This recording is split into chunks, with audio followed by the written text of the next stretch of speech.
Hello All there. right. I am Kirbycatcher, and with me I have. Why are you dabbing? It's been like Yeah. 5 seconds. Uh, can you stay still for at least 1 second? Oh my god. Lord. Stay still Just for kidding. 5 seconds. Yeah. It's okay. Okay, let's try that again. Yeah. And with me I have. It's it's not Not Kirby Catcher. Kirby Star Wars 68. Yes. Kirby Star Star Wars Kirby 68. 86 over here, And right? I'm Raveille. Yep. Hi, I'm still here. You're still here. I'm still here. And we're Very here briefly, but to do a as- recap of the AGDQ 2026 maimai Deluxe run.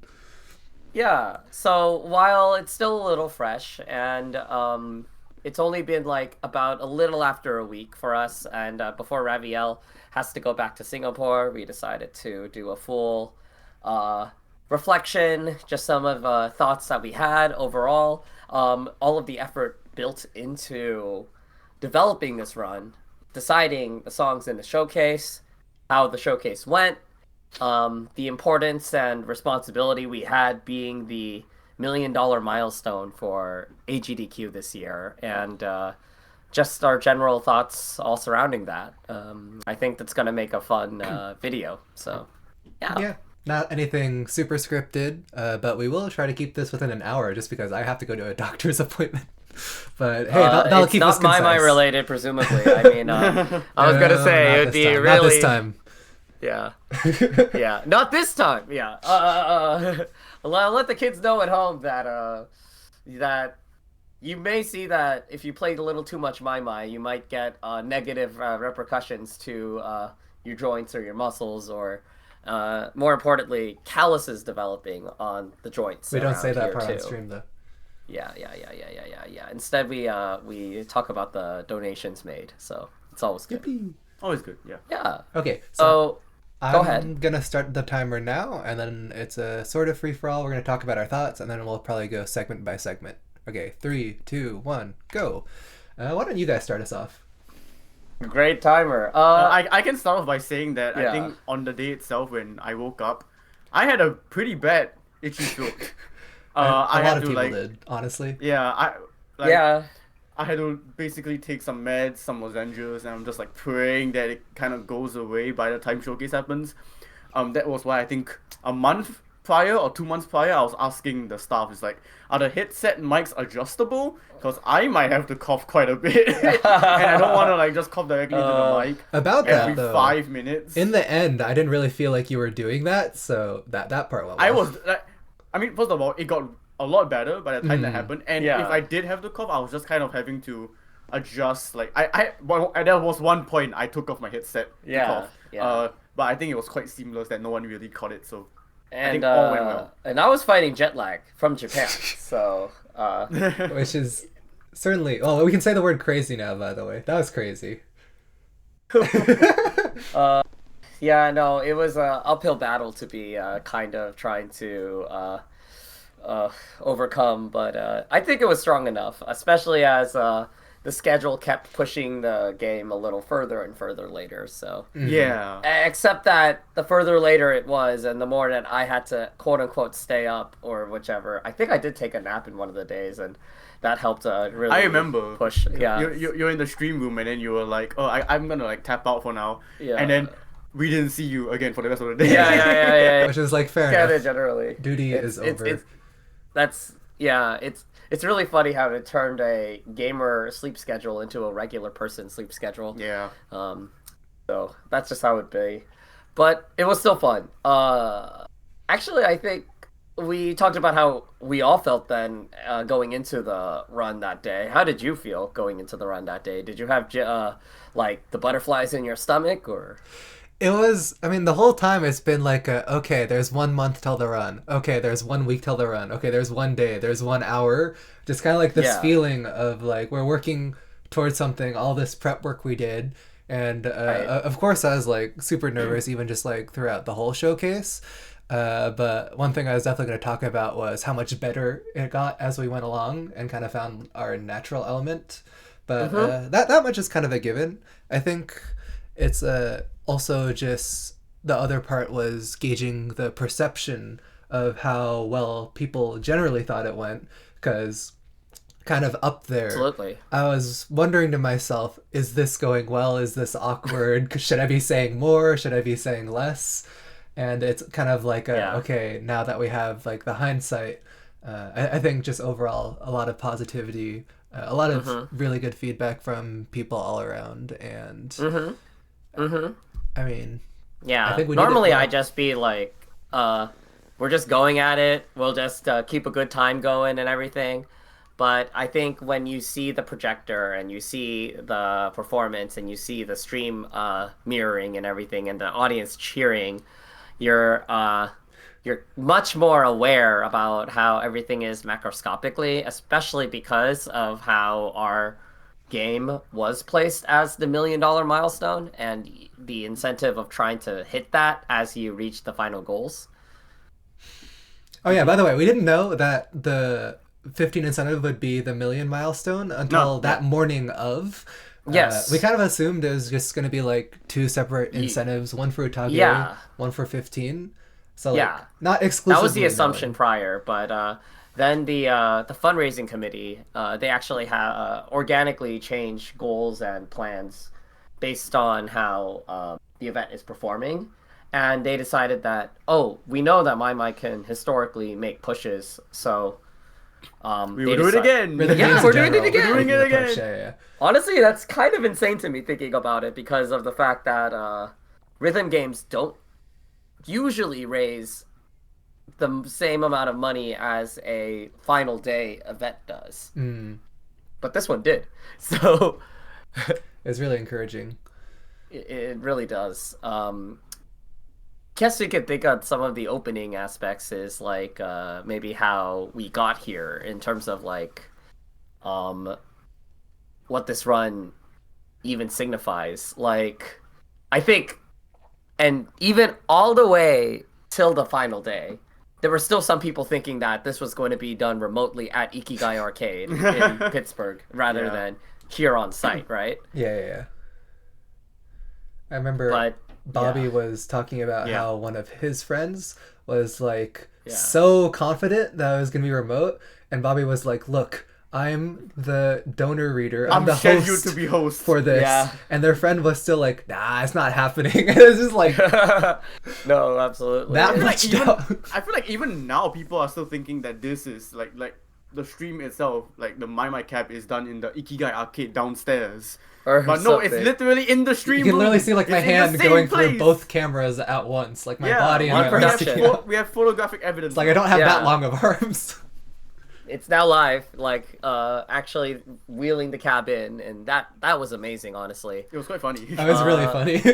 The Metroid one was happening, and there were like some people off to the side just staring at this large ass cab coming in. It was a really awkward roll into the auditorium, and it was blocking one of the screens for like a good 5 minutes. I felt really bad. We definitely felt so bad, but there's nothing we could do because we were literally just waiting for like people to clear out, and so it was just parked there until we could move it into the right place.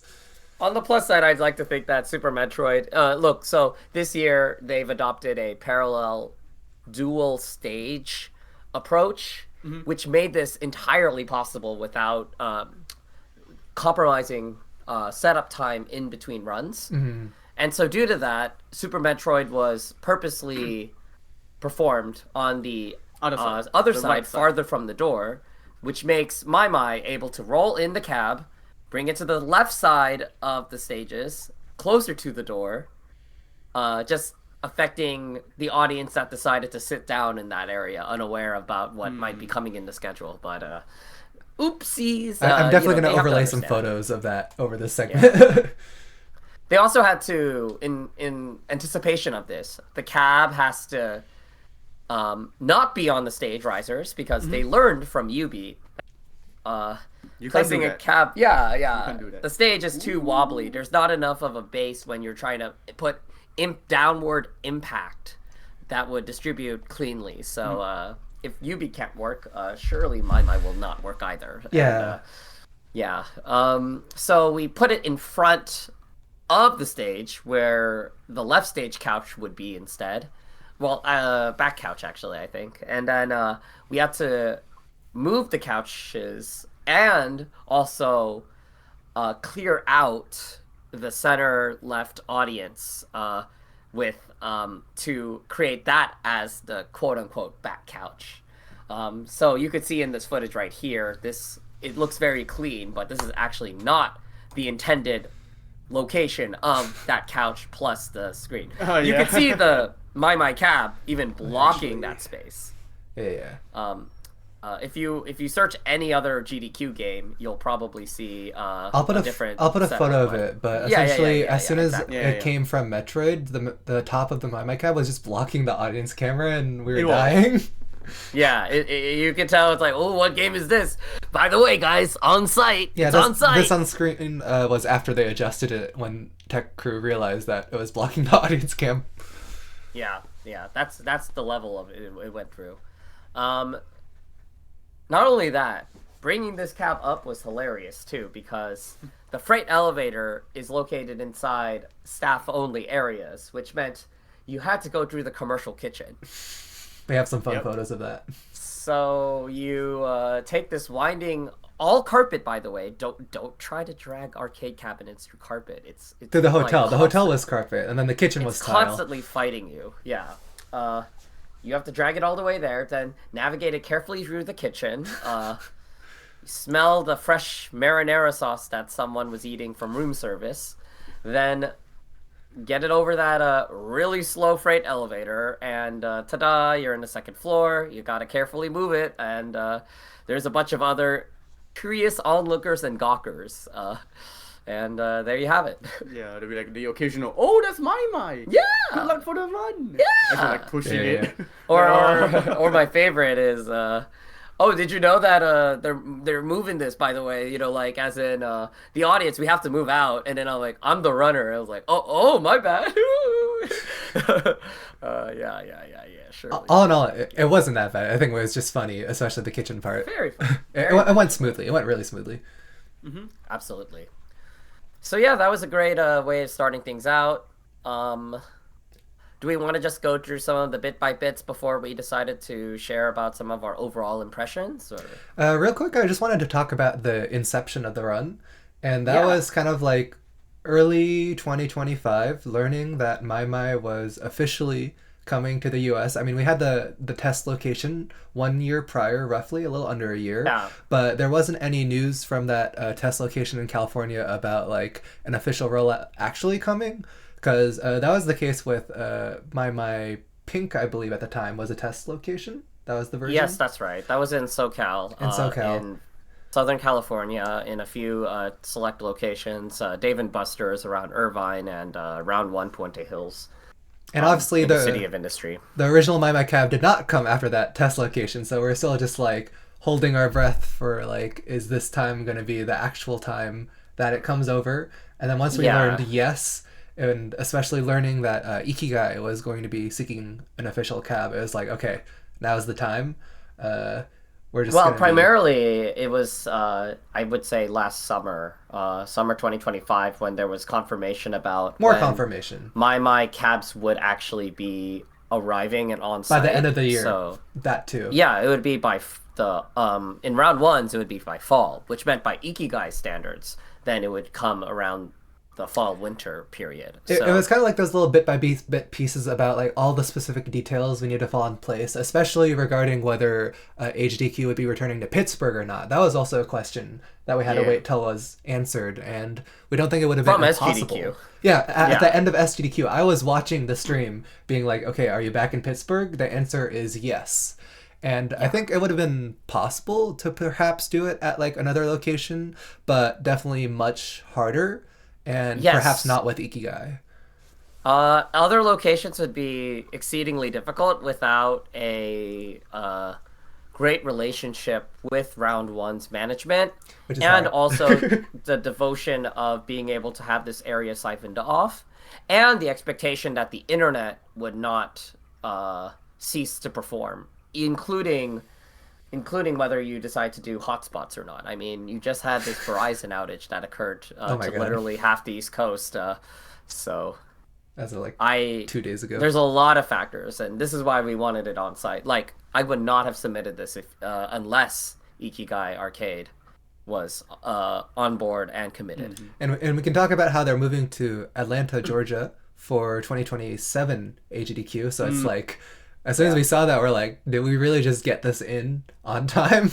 Like, did we really just perform that miracle? No, this was a good moment where we had someone that was exactly on our side, the same wavelength of thought, and they wanted to be accomplishing this just as much as we did. Yes. And it's the right people at the right time, and the stars aligned, truly. Bless. So, yeah, that was extra lovely on that. But yeah, Kirbycatcher, you reached out to me about how exactly that you had this interest, and I felt that. Overall, this is I would not have submitted a maimai run in the future unless the bar has been sufficiently raised. And I think here. the idea of having multiple players, a brand new version, being live on site, that's basically the correct kind of criteria. That's all we could have asked for. Truly everything. This is what we want. The committee, you should definitely accept this. So again, I did not want this to be half-assed, waffling it, that sort of thing. It needed to be substantial, and it needed to create that kind of impact, and I think it sufficiently did. Anything you had to add in Raveille? No, I mean, Yeah. everything makes sense so far, yeah. I think probably the biggest factor was really the impetus that, okay, we had a run secretly submitted this entire time, and as it gets approved, were you just committing on being here physically from the get-go, or? I was like, if it gets accepted and confirmed, then I'll be like, I can discuss with my parents if I can come over to the US alone. Yeah. There were a lot of boundaries I had to kind of break through first, because first of all, I've never been to the US. Second of all, I've never traveled alone. Right. So there's already like many layers. Yeah. I do have to admit that at least one plus side is that you have traveled before internationally. Yeah, of course. But usually it's like either with friends or with your family. Yeah. But going to this far, I think this is the farthest trip you've done, period. By double the length. I mean, some people were talking about how, like, don't quote me, Yeah. but like someone in chat was like Singapore and Pittsburgh on like opposite longitudes or something like that. Like, as I have no idea. God. something like genuinely have that. no idea. Don't quote me. Don't quote me. I should. I can Google there that is and then we'll see. there is an idea about what is the exact city or place that is the exact opposite of the world, where if you were to take Yeah. I think it's in South America. I think it's in also. Yeah, I don't yeah, know. yeah, yeah, Something yeah, like yeah, that. Close enough. Close enough. Roughly. Oh my god. Question mark. But yeah, that's what I mean by the degrees about this, right? Yeah, that's about right. It would be in Ecuador, South America, but you might have, but then literally that's not, if you think about it time zone wise. Yeah. It really is that level. So incredible extremes. Okay, I think we should take a look at some of the highlights that we've made, right? Yeah. So I guess for this segment, we're gonna kind of go through set by set, not watching the whole thing because we don't have too much time for that, but just kind of like recollecting what were our thoughts in our head at that time, what were kind of like our yes we did this live moments, or kind of like that was a little shaky but didn't impact the whole thing too much. It's okay. Yeah, exactly. I still think those things are good to get out there just for the sake of Yes. like documentation, but Yes. we'll keep in mind that overall we're still pretty positive about how everything went. It's really insane. I'll tell you this much, that the thing exists about a GDQ buff or performance buff or Yeah. everything in between. So funny thing I saw in Twitch chat, someone was like, "Are they gonna play Ado first song?" They were excited by this. This is the top 20 that is first populated into the cap, but then the list has additional updates based on the local store. Actually, I'm not too sure if I think internationally it does that as well. It's based on the guest plays. So occasionally you might have people that if they spam grind something, you might see kaleidoscopics. In the past, there was the Raputa ARG, and Polo was Moonbase there. ended up in the Moonbase top. was like top 5 or top Yeah. 3 even. So. Yeah, but that's local to the store. Yeah. So yeah. I guess if we're sitting on the intro, what was going through your head, Starrod, on kind of just like this whole like let's get this show going motif? I was just pretty happy that everything was performing really well. Tech went good. Yeah. The tech, they were super cooperative. You could see that little Shure SM57 mic on the right there. They were testing button tap sounds with that. This is somewhat late edition-ish. Yeah, that was a great request because otherwise I would have felt that the game would have been less immersive if you did not hear the tapping and the in-environment noises, because that kind of is integral to maimai, I would say, when you're watching. I think the biggest thing that my concern was about was whether we'd hit and commit unrealistically $80,000 into the game or, you know, whatever amount. At the time, I'm kind of like, well, I only have one focus, and that's kind of like getting the show going. And, you know, it's kind of like trusting GDQ that they're going to help push for that because we all have like, we're all one piece of the puzzle.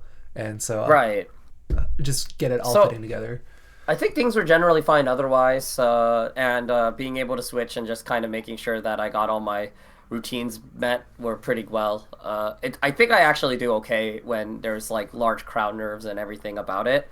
It's just was a matter about how everything feels going in and making sure that we are being timely and also being having the right showmanship, because I decided that since they really wanted this million and they told us we could breathe, that too hammed it up very well. I'll add on to that real quick. There is pressures about making our estimates, but kind of like, you know, in just group chats before with staff leading up to the run. But then as soon as we're sitting there, it's kind of like, we have the million mark now. If you guys need a second to breathe, go ahead and breathe. And that's why we went over estimate, but that's for later.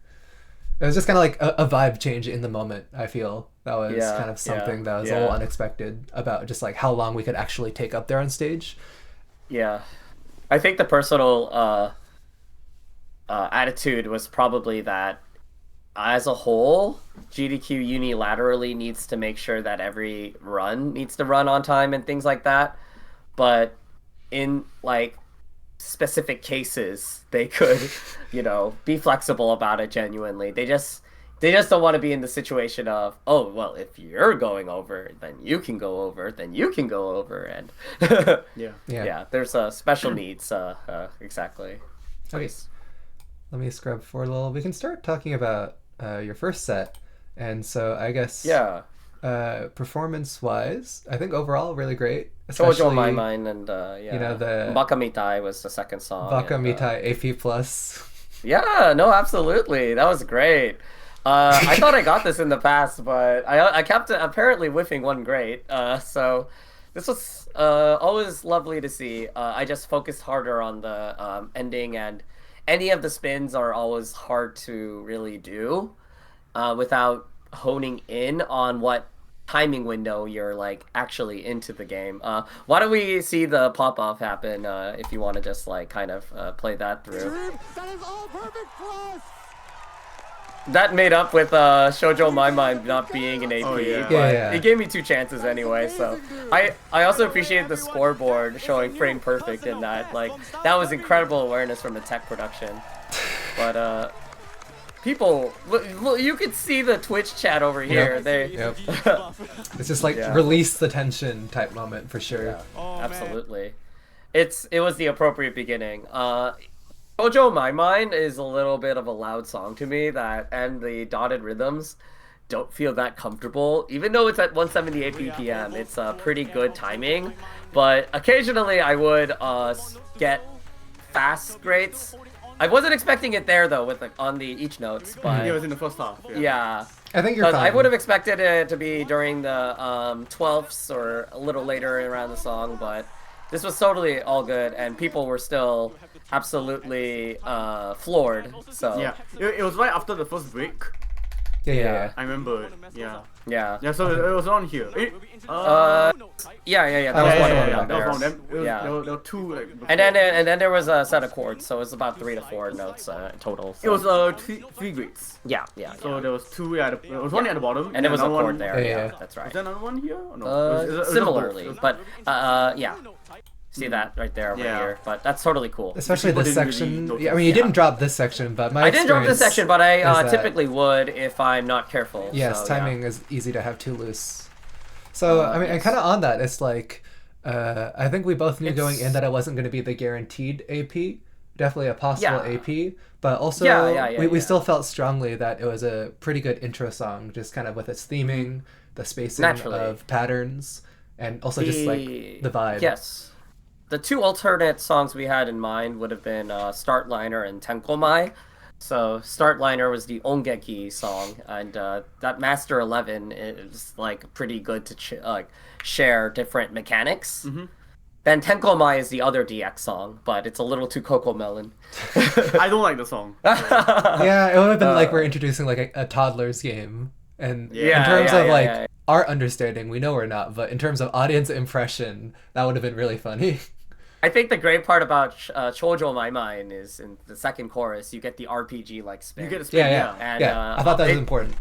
There's a lot of theatrics hamming, right? You could see me doing it here in this, right? And then the audience going like insanely Like, oh my loud. God, Perfect that's tutorial amazing, moment. That's insane. Yeah. And then But it's all EX it's an notes. EX note spin. Yeah. So like we know at least it's like Yeah. it's guaranteed. Precisely.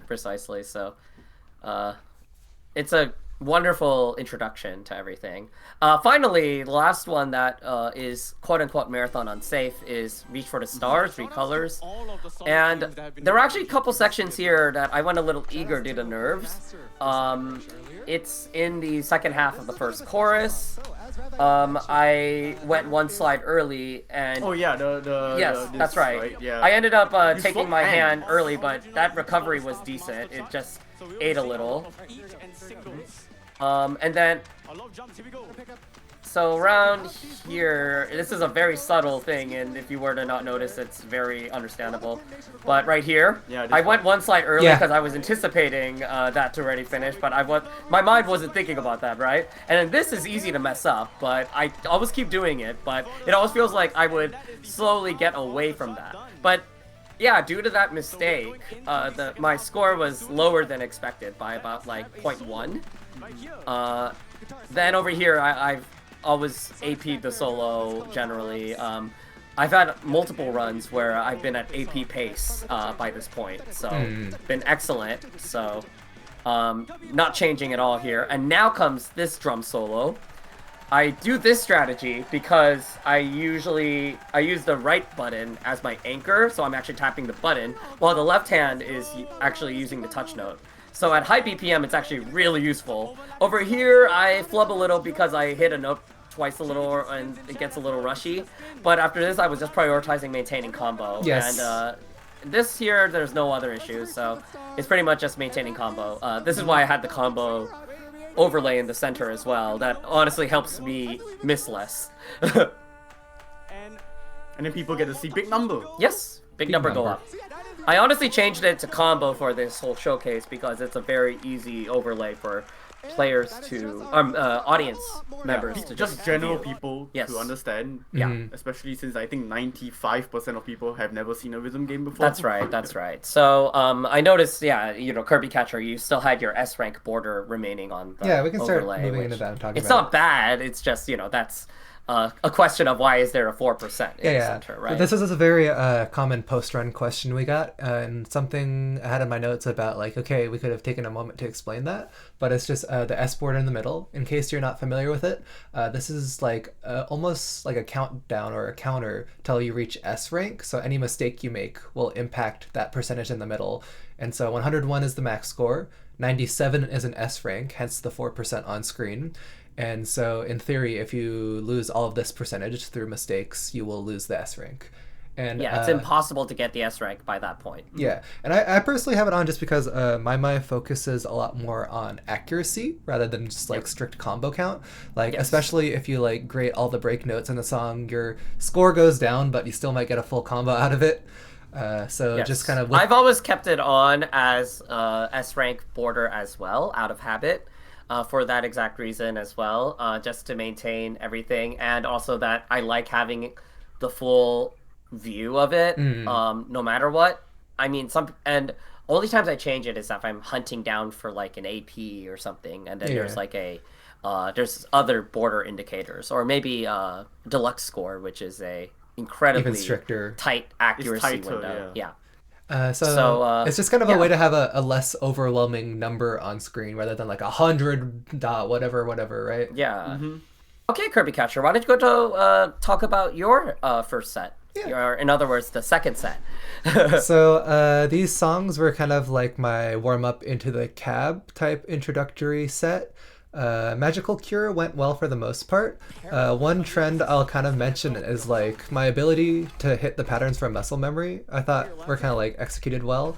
Like for example, the hard stuff, like the Miku beam, right? Beam, if I can get to it correctly. Yeah. I skipped past it. So it's like something like this is of course the okay, am I gonna hit the perfects on that? And my muscle memory is like, yeah, I can give that to you. But then what's funny is trill. I actually felt that my weakness throughout the showcase was my left hand, and that's purely due to nerves. So just kind of like, Hey, you great here. yeah, there. It's kind of like And that was on nothing burger button grate, 5, right? which is your left hand. Yep. And I almost like want to have like a counter for how many times I feel like my left hand just like hesitated and led to a moment like that. I'll point some of them out later, but I just kind of want to point that out as like the I'm nervous up there. And that's kind of how my playing expressed it. Of course, I would have loved the AP and whatnot, but I think overall, just the practice I did clearly showed off in terms of just like execution overall.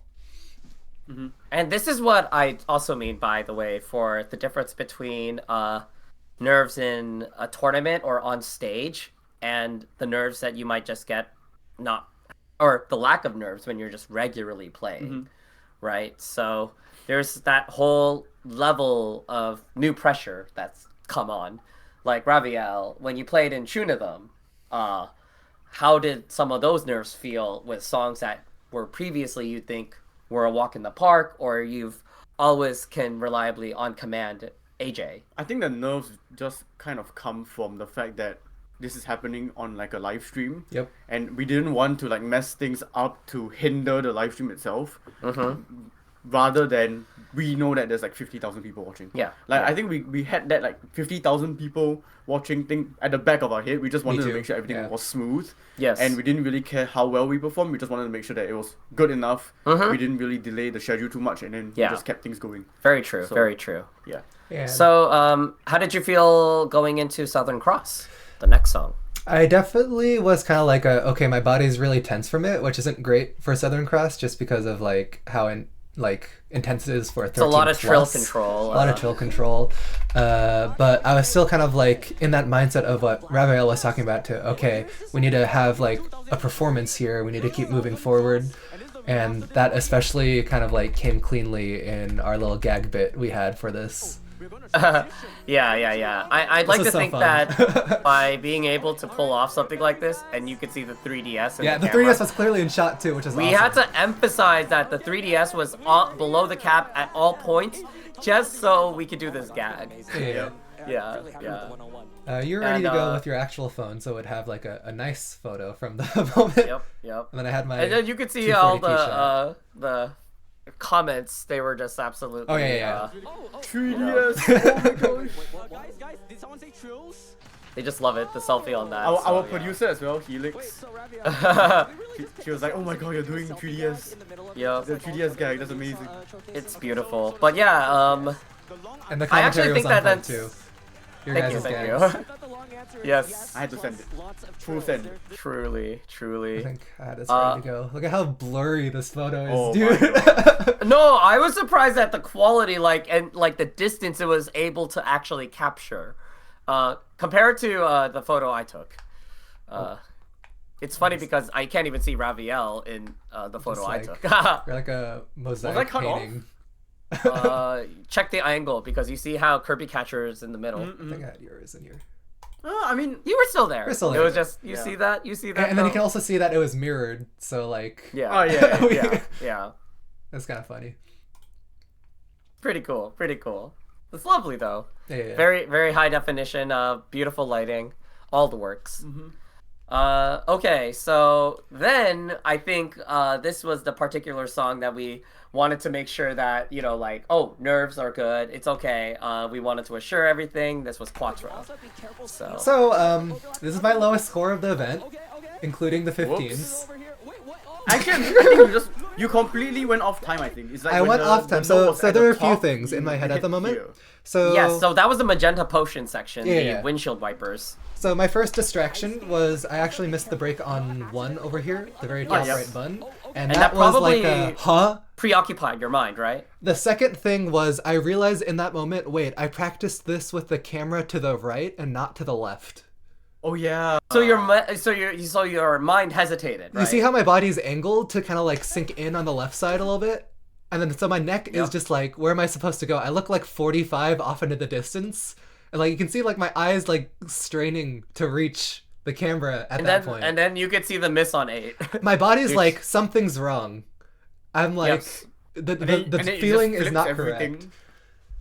I can tell you that throughout this run, there were moments where my body feels wrong, and certain parts of it ended up, you know, like creating that effect. Yeah. So I'll put a clip Honestly, over... the fact that you only dropped so little after all that is a showcase. You didn't miss the slide. It was just the the breaks. It was just because the it was breaks. the wrong It was just the beat. breaks. It was the wrong hand, I believe. Yeah. But the slides are all okay, which was quite funny. Yeah. So we just didn't say anything like that. Okay, but, the slides were just fine. Oops. So I have to I'll wonder put a about clip real anyone in quick chat. of what that was supposed to look like, because in the submission video that was like chef's kiss. The submission but video was like perfect. in the practice room, I literally had 1 grate on this, so I'm like, Yeah. freaking quattro. Your personal PB was like an AP. I have an AP on this as well. Yeah. Yeah. The last thing I want to say from that though is that chat didn't really seem to care too much. This is kind of like one of those like my players will know what the heck happened, but general audience is like oh, he looked from the camera, like you can see that in the chat over there. People were like, he only missed 8 He times? only missed 8 break notes. Only Whoa. Only 8 break notes. Which is pretty funny when you think about it, because that is a maimai player hearing that, they know that their score is absolutely cooked. Yep. Yeah. Yeah. But you could see the Twitch chat. We're still just fixated on you looking away. Yeah. And that was what my commentary was trained about, because we purposely written about, oh, you're looking away from the screen and everything about that. So, yeah. Yeah. But inside I was like, all right. And this was what we did during the switch up, you know. I needed to make sure I was like, okay, Kirbycatcher. I know, you know, this wasn't to your expectations, but you got this. You know, that was like the impression I wanted to transmit, right? Obviously, in the moment, I'm pretty bummed out about it, but of course, I have the branching path of I could be a stinker like this for the whole showcase, or I could just do what I need to do, move on, keep this a positive experience for everyone. Yeah, and that's just like focus on that. Don't think about that. I think you already know about how the difference might feel between how you play personally versus how you play on the big stage, for example, in a tournament, and then oh, the results weren't to my expectation, but how do I push it further, you know, or how do I save that, or how do I make sure that this is within line of your actual, like, this is good, that you're happy about. Yeah. And chat's still kind of like a yippee, let's keep on going. It's like the same way a speedrunner fails a trick upstage. No one's gonna like... Only 8 missed notes is insane. Yeah. Only 8 misses. GDQ is really good about like not pulling out the guillotine if you mess something up, which I really appreciate. Even just like watching other people's runs. Like even just like Bubsia's blindfolded run, right? Yes. Like, there were a lot of unexpected moments that Bubsia did not anticipate. We're never stinkers about it. We're always just trying to like keep people uplifted, and it's just and like tell people as well. Like this part's difficult. Like it is very difficult. Yeah. Okay, so in this game and variety one, oh my god, this was amazing actually. This is a fun set. This is fun. If I had all 3 on average, I would say my impression here was performed above expectations. If I focus on Take, particularly, this was incredible because I had the AP for the longest time. You had the AP until like the last Trills. That's right. And this only happened twice. So I basically, thanks to the new My Notes tool, shoutouts to Takeda and Non, I think. I'm literally the maimai rankers that designed it. But I just looked at one section that I typically kept hemorrhaging greats on, realized, oh, it wasn't this set of trills, it's this set. And I fixed it. It went honestly, really I honestly think this is APable as long as I maintain my posture at the very end, which is the moment where I did get the remaining pink break and the one good. So you can see everything is AP'd here by this point. And then towards the top fight, that's you it. did get a good there. Yeah. That's right. And then and this part, this is really good. This part is so hard because it's so easy to fast. miss there. The fact that he held all of it, I thought was super impressive. And then bam. Yeah. So yeah, the fact that it's literally 3-1, I was like, oh my god, this could not have gone better. Four drop notes, yeah. Yep. Yeah. Only 4? Grievous Lady went really well as well. Another one where it's super easy to drop. This one was PB internationally, but elsewhere I've actually got in as best as 2-0-0, I think, and it was I had an AP run and I faltered on the final trill. So every time now I always knuckle this last trill to always get the AP. And when I do something really well on Grievous Lady, I happy dance right here at the end. This song is so muscle memory to me, so it's definitely okay. But mid parts in the whole like stamina run, that's always the usual bits where. Yeah. Also, one thing I want to shout out to Yono Kid, because Yono Kid was holding the big Kuma plush the whole time. Right. He was like making it dance. Yes. Pretty much the entire showcase. That's awesome. Yeah. And it was great because it created like a bunch of gifs. Yes. Yono Kid's quote on this was that. Yeah, I knew what to do because I knew every song in the showcase. So Yeah. Go figures. I knew how to- I know how to make it dance. yeah. Lastly, and then I'll expedite this a little bit. Ouroboros was doing well, and it ended within expectations. I'll just share that up until chorus 1, second half of chorus 1, everything was super smooth. Everything went past expectations to me with how I was performing. Then I rushed the pattern, and then I missed a section that I didn't really want to miss. And then that's where the score went under my expectations, but still It's so within easy to reason. miss there. That's okay. That was still within reason. Like getting 100.9 around here or 100.85 is still okay for me. So I saw that and I was like, okay, looks good. And then over here, I ended up rushing the transition into the second half of chorus 1. It would probably be roughly around after this part right here. No, this one's okay. Oh yeah, right here. That was it. That was it. Yep, that was what I thought. Yeah, so that's the part where I was like, ooh, a little rusty. And then after this, I started not getting in the zone by missing that spin your here. spin, you kind of shortcut It's because I didn't want to eat the Wi-Fi slide, right? But normally I've had runs that were, much cleaner than that part, so that was just a accuracy falter. And then by then I'm like, okay, well, it'll be fine. This is still within expectations, because as long as I get at least a triple S, I'm pretty happy with this. But then, this is all like little bits of like trying to rush out. Honestly, doing trills in this speed is kind of hard in this mid, but that's what my mind was thinking mentally and just trying to make sure that, okay, now I need to make sure to knuckle this trill, and that's pretty decent all things considered, and then there you go. Yeah. So yeah. And then I looked up top and I was like, oh yeah, that's in expectations. This is good. Okay. So yeah. I'll move on to my set real quick. The only thing I want to point out is just kind of like another one of those like left-hand weakness moments, but it's also literally the hardest part of the chart.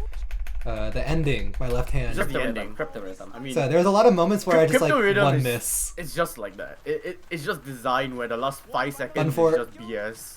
It's just the fact that was the only miss throughout all that. It's kind of like I've had 5 all perfect runs die to the last. It's 5 really seconds. funny It though, is how about horrible. how and yet look at this. Look how high the accuracy was in comparison, right? I would say that this particular credit was designed for songs that you had the most consistent performance, and loosely it also included the Chunithm and Ongeki picks. yeah. Yeah. But all 3 of these songs, you were very confident to be able to perform on command at a moment's notice. Yeah, same thing where it's like a muscle memory still like comes into play, but kind of like, you know, silly things like Oh, the why did swipe? that Did you why did shortcut? that Oh, wait, hold what? miss? What did you miss? Oh, you missed the hold? Like, see my right hand? I guess I hit the rim. So Maybe. I just missed Or that. maybe, That's or did you 0.12. hover hand? Did you hover hand, like, you know, Perhaps. instead of actually slapping the button, you just kind of My body's kind of slap blocking the concept it here. of the button. But just another Yeah. one of like those, okay, fine. Silly misses. Yep. Like, whatever. Apollo was pretty solid otherwise. It wasn't your highest Apollo, but it was a very respectable Yeah. Apollo. So same thing here. Let's keep on going. So that double tap on button 8, I believe. Right here. Left hand. Oh, Yep, yeah. Yep. Just same thing where it's like I'm nervous, left hand. There it just is. needed to see tap it? that twice and I just did not. That's what I was saying about some of my misses on Ouroboros, where, oops, this little bit here was intended to be tapped, Yeah, you like, can see me twice hesitate. or Like I etc. air it almost like Your hand just kind of it gets Yeah, stuck, yeah. Oh, there it is! There it is! You I can just- see the motor! Oh! imagine hitting it. Yeah. But overall When still you- really good. Triple S plus on that as well. By the way, players at home, this is why it's important to always be recording yourself if you're trying to look at how to improve, because you can get to see little mistakes like this. You get to see You the get to see if quirks. it's a machine issue or a skill issue, basically. Yeah. By the way, even though these machines lately are having repair issues, it's most likely you. By the way, it's most Yeah. likely an issue with And like I you, said, muscle not the memory. machine. Muscle memory kicks in, that's fine. Yep. But that's all I really And have that to ball's add. good. Yeah. This was so largely this is the meat and potato set. These are kind of more of the general challenges that we wanted to do. And going into my next set, I just wanted to preface that this was gonna be- insane. So, but this is really where we're just actually now warmed up and we wanted to demonstrate. Yeah, some of I our definitely progress. felt so much better going into like my sets after this because the warm up kicked in. Yes, precisely. So Antinomy, I had all the potential to get a Triple S plus in the past, but I never had it put together because of this song usually splashes, especially in the choruses. Chorus part 1 and chorus part 2. Usually here is always a near AP. These were always expected. I was always telling myself, as long as it's over 100.9, this was about right for my pacing. I You're play having this fun honestly up there. because I did not want to create one of those funny bunny issues, and that being the, you know, the one thing ruining everything. So Yeah. Really it comes down to locking in onto this whole segment further. I'm very relieved that was the only common splash because this is a very high potential splash area. Usually that part I will do one slide and then hit and then two slide together. Yeah, I see that very possible. You could do that in Ilos, for example. These are very fast jack ace, and then this is the easiest part here is really going too fast. But really here is the overlapping breaks. So yeah, I do a funny strat to get those triples always, and then those Kimi Tor swipes. And now we go into this final transition, and this is really just performance jitters, and ta-da! Okay. I mean, this is the first And then- Raveille rap, really, as well. That's Yeah, like the, that's the, the right. significant marker in the showcase. Yeah, I loved it. It was a very good practice. I And did flub a couple of words in there. Now that I look back at it, like I think there was the curve slide tap spin, curve slide tap spin. I said cross slide tap spin. Yeah. So that was This wrong was great. already. But whatever, you know, you say what you said. It's about the Yeah. vibes, about the vibes. I think the funniest part, yeah, this is my typical pop-off when I get something really good. but- Okay, first of all, I was a bit scared because when you did that pop off, your headphones fell. Yeah, no, I hope it didn't break. No, like, they don't please. break, they don't break. But I did say that that pop-off actually did Charlie Horse my left side, which affected the following song, 8-Bit Explorer. Oops! But it's okay, because I got the Konami number, so that was the one thing I wanted to point out. And then Freaky shouted at the back, wrong company. Yep. 573! Which you can hear, which you can hear. 573! It's so funny. But yeah, this is great. I love that. Chat was going crazy. And I'd like to think that, you know, if, this is the first moment you see the rating window actually show up, Yeah, right? I was basically fully expecting myself for the whole showcase to not see that rating up at all. Yeah. So seeing it in showcase is like, well, you know, now people get to see what it feels like. Wrong number. See number go up. Yeah. Yeah. Monumental, see that. And then 8-Bit Explorer went as well as I wanted it to in a way. I mean, Triple S would have been great, but the thing was that there's a lot of funny patterns, and I rushed the dev stream, so that's one thing. But honestly, this part here, I'm lately getting more mind blocked in the ice skating with my left hand. Wow, what a concept, the left hand. And this final stream This over slide here. as well. That slide, yeah. You started it like to the right instead of the Yeah, left. yeah, That- yeah, That's why yeah. it didn't go at all. Yeah. See that? Oh, yeah. That's And then I was like a little frustrated looking at that. That would have made the difference into S plus at least. So yeah. And then once I saw this, I was like, oh, okay. Well, let's not rush this. And then I rush it, but it's not the worst rush. And then this really was just trying to. And then this last spin was a little bit sloppy. You see that? yeah. Yeah. But that's okay.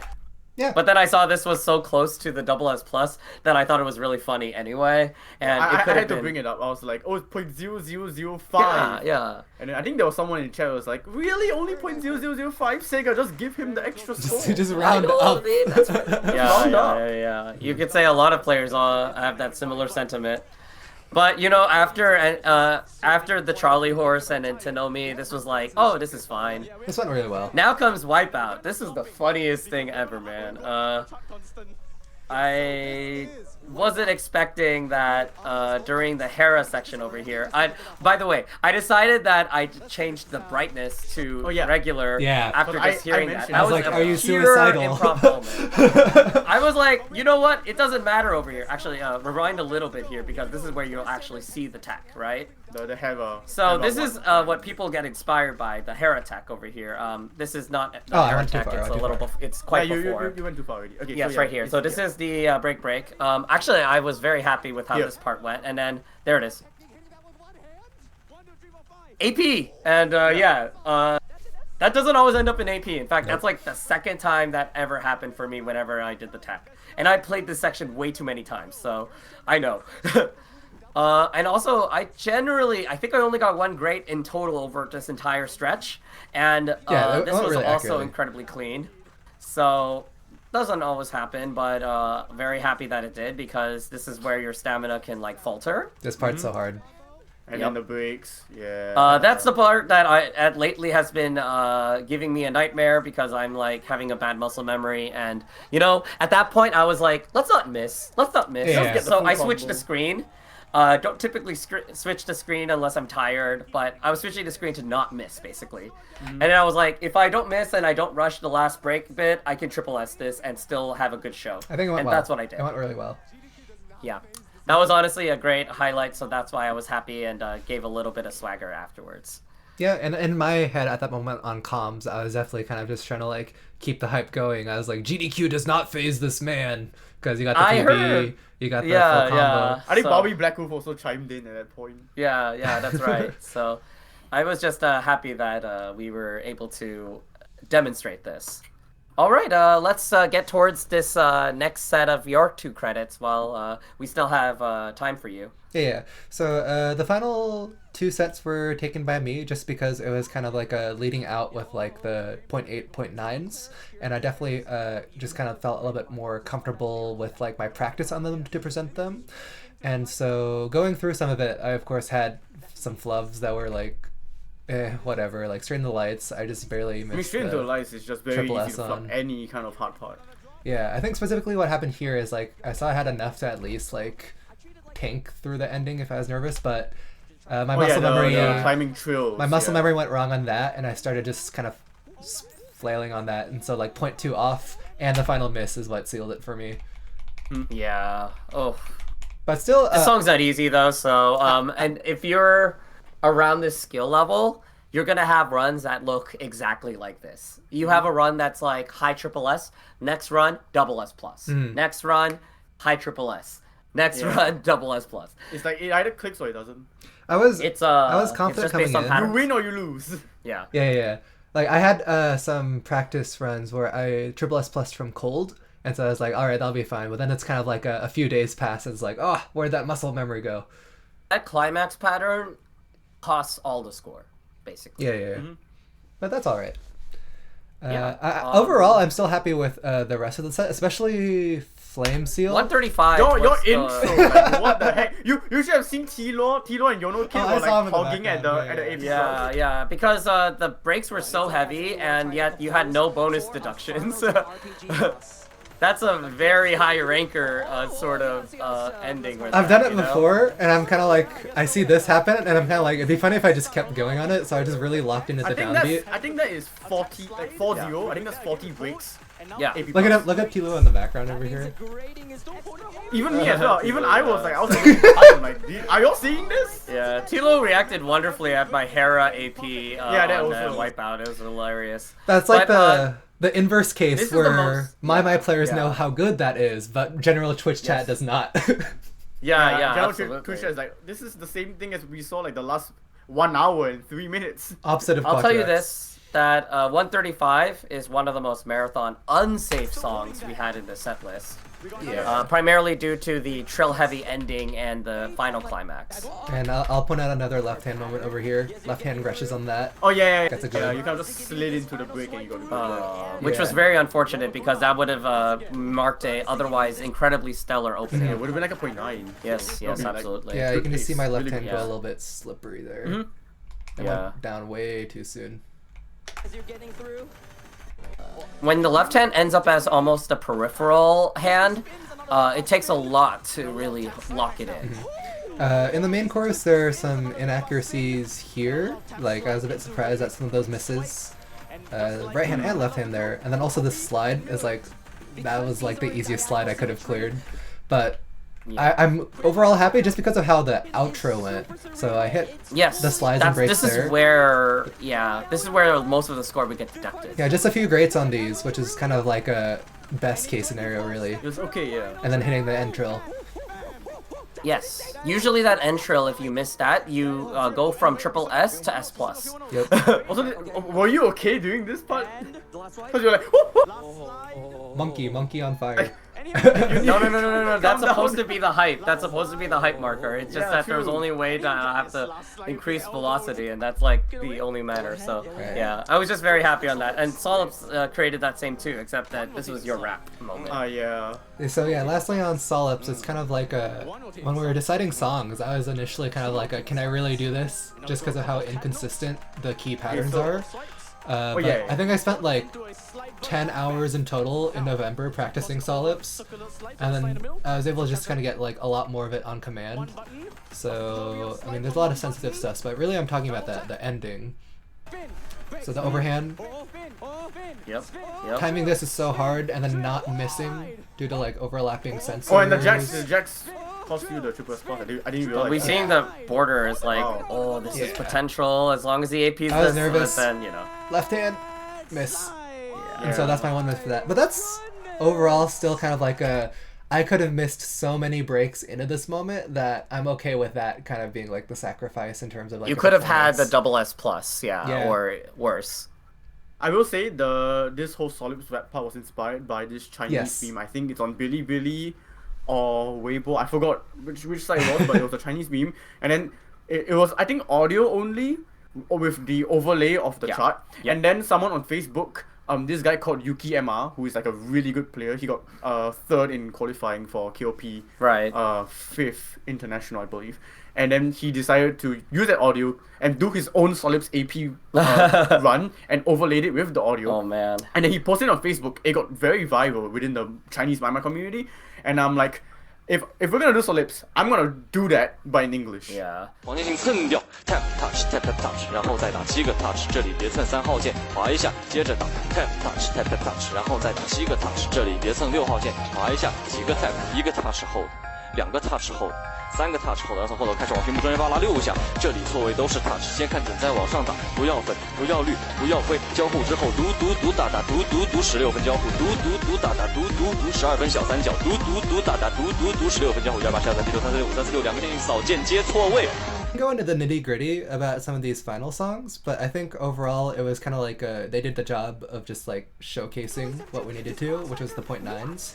And so I don't have too much to say other than as kind of like pretty happy for the most part. I think Rapita definitely could have gone better, but I that's think also this just was like, definitely your stride, though, where you generally were performing above or at your expectations for how much pressure that this was trying to be put. and I was Especially for telling- the hardest stuff like Latent. Yeah. I was telling Raveille kind of leading up to this, like, my like hardest pattern would definitely be this, and I didn't execute Yeah, it. just trying As trace I bits. eventually got it in practice, but that would have been the triple S if I did that more proper, because the ending went Right. pretty well otherwise. I think the ice skating could was a little bit rust, but it's like really hard in that. Honestly, But it's not bad. That Rapita's fights, the final swipes, beautiful. That's where I'm Yeah, like, if in I had a little bit comparison. more going in, I would have been I more have seen him solid. practice the ending quite a lot, and there'll be a lot of times where he'll drop like 0.4, 0.5. But Right. In Yeah, run, yeah. he dropped 0.1. Yeah, So it's actually pretty good. agreed, Yeah. agreed.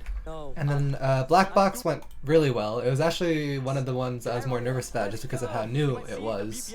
So in terms of just like long-term practice, there wasn't as much there. This is how especially it's just- like, yeah. This is another one of those moments where we could be proud to say GDQ buff by getting a PB that you quickly beat later after the marathon, but as far as having it here, it really showed the true promise of what you could score. And then getting the jack with one hand. I got both of them with one hand, and that was kind of just like a, okay, Now I know I I'm can do thinking that. of actually doing that myself. I was gonna say that you're now quite inspired by the labbing I was doing, right? It came Have you in always great a done it little one bit hand? easily, but I thought it was a bit more stable than just trying to like Yeah. arm mash every time. I'm only doing those in like really high BPM moments though. It is high WOM, enough but BPM to where it works. I everywhere. showed Kirbycatcher that on WOM, and now he's trying to see where else he could get away with it. So this is kind of where, like, if I had this part a little bit more solidly, I could have gone maybe triple S. That plus part up is there. like one of the hardest parts in terms of raw earth power, so really understandable. Yeah, Because 0.15 down there. yeah, it's very hard to maintain without tensing, and of course there's the Kimi tours and yeah. But honestly, this is like one of my most scaredy cat think that- patterns for the whole showcase. The Yeah. overhand taps, Yes. but up, just a lot of score loss potential there, but hitting that. No, you know, was you super were able to satisfying. tank it really well. This is the moment where we were really astounded. There's only a few greats on that, which was Yes, the best I could have asked for in that moment. precisely. It really was a flow state, I would say, just like what the one person in Twitch chat said. It was insane. That's And it then for once the I main saw showcase. this amount remaining and how much money we were raising per song, I'm This like, was our target. We got this. We got this. We had 10 minutes to reach our target, quote unquote. Yeah. So, thinking about it though, looking at this number and then going into like the hand in hand part, it Yeah, that's- jumped down. That's 20k. That was a little over 20K 10 in minutes three songs. that we jumped from 20k Yeah. to like 2k. That's when we were like, oh yeah, GDQ ramping was working wonderfully, so we knew it was gonna hit. Just a little shame that they decided that the million had to hit during the comedy gag, but that's, you know, that's what production is, right? So, It was basically a coin toss for Bobby yeah. to cut into the price segment or just continue the level 15. So Yeah. It was out of our control anyways. So. Yep. Regardless, talking about Utage real quick, this segment Yeah. was so fun. Everyone was so like vibing to just Yes. kind of like. I'm honestly with was your very, buddies. very pleased with how Utage went, and I think this was also a highlight for the casual audience as well. I'd say that we were able to do the bulk of practice in the arcade in the days leading up to this, and they were absolutely essential. Yeah. Honestly, Same deal the with the this- fast perfect, late perfect thing actually bothered my rhythm. Oh, it did? Yeah. Because I know. It was people- important for for hand in hand. Just So this Yeah, was yeah. funny to see from the couch Yeah. in person. Oh, yeah.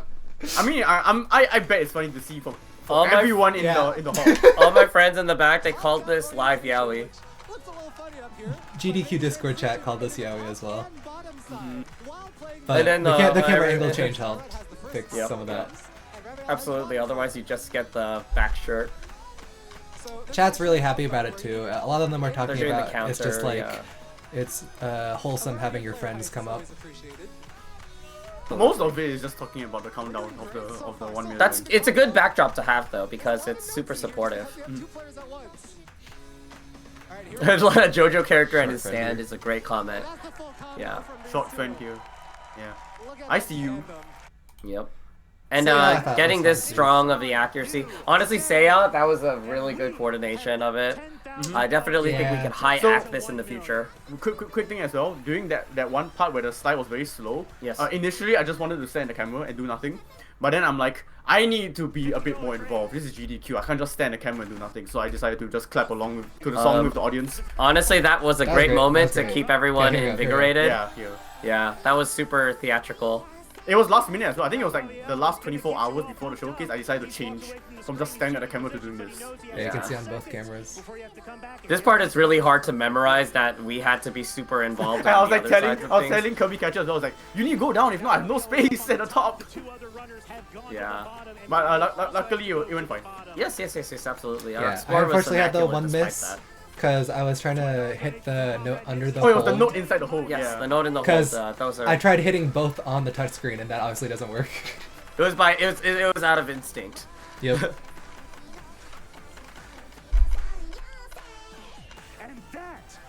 Still really good overall. That was 100.7 on great. that. Yeah. What an amazing score that just to have it. And hand in hand, actually, we were surprisingly very well versed.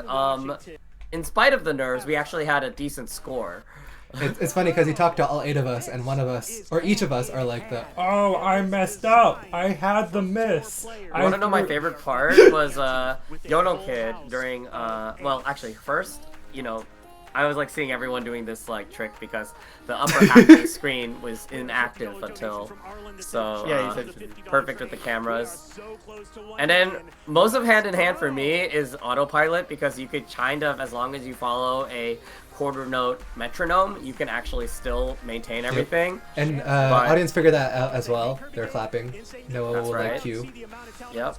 Around here, Yono Kid tells the whole group, okay guys, make sure to not miss. And then Oh no, it was later on. no, right there, see? Yeah. And Whoopsies. yeah, and then he ends up missing, and we were all laughing, and they're all just saying, "All right, steel yourselves." That's And, okay. Yep. When it comes to this part, the touch section here, the funniest thing is that the second half of the touch section, as you're going, I think is the polyrhythm. Oh, this is my favorite but- comment in the Twitch chat the whole time. It's the It's such a tendonitis nice- we developed yeah. along the way. That was such a great side comment, yeah. One of the side comments I saw in Blue Sky was like, when all 8 players are touching your ass. I'm like, Oh, oh, no. hot damn, okay. Bruh, this is my. Yeah, when we're in this touch section here, where you do this hold, it's actually really free. You could just simply metronome like this, and you could just metronome as eighths, and you'll get it every time. So I just left it like that, and as long as you remember to do those breaks, you're good to go. This is where we signal each other for the pass. Again, you don't know about this, but the border is so close to Triple S that literally it was just break accuracy getting in the way. And none of us knew really, Yeah, because we had combo ball in the middle. that's correct. So see how close it really It was on the final ultimately. 8 bricks Yes. that we dropped the triple S. So in all, Quite we literally would one have. note away. And then boom. Yeah. So I'd say in spite of the jitters from those other misses and pink breaks from other teammates, this was an excellent score, and so it's a wonderful thing to be showcasing. Yeah, and I want to give shout outs to Star Red actually for an idea we had kind of last minute, which was Hey, the like script. to introduce everyone Yeah. like Yeah. almost like fighting game player format for like involved up there. I guess one of the things I was remiss about was not giving our couch a shout out during the end, but I'm happy that at least during the Utage segment itself, we got like this detailed of like a player shout out, Oh, yeah. for, especially where they came Yes. from as well. I think that helped elevate like the positive vibes from the audience. Right, about how welcoming it is, and all of this was at the request of Bobby Blackwolf, our host, who is absolutely amazing at helping out. He's a longtime rhythm game head from the old Bimani days. He used to host something called the Orange Lounge, which was an old Bimani news site, and news radio, that is. And he wanted to be absolutely of assistance.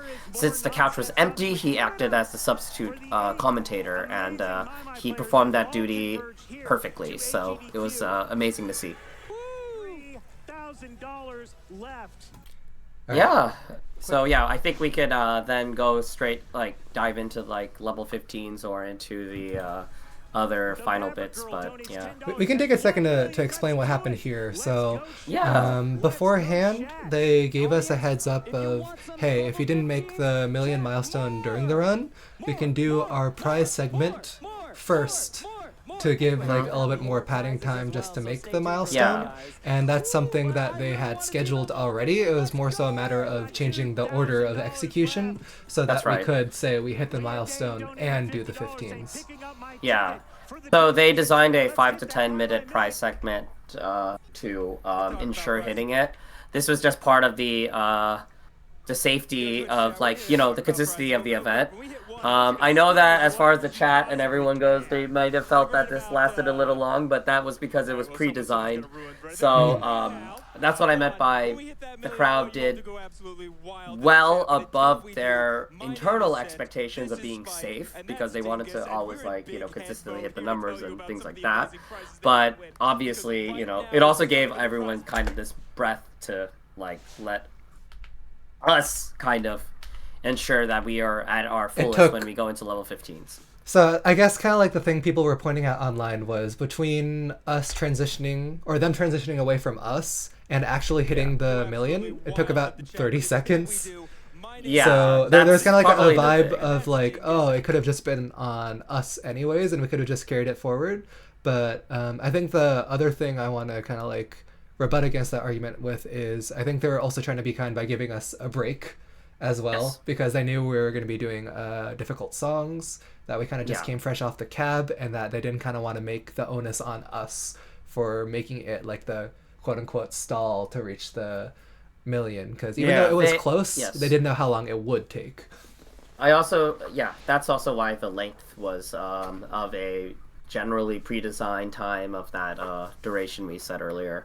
But not only that, in the Summer Games Done Quick, they felt bad that Zello, the Pump It Up runner, looked quite tired during the run at times, and they wanted to emphasize, and also it was a hot day then, Zello was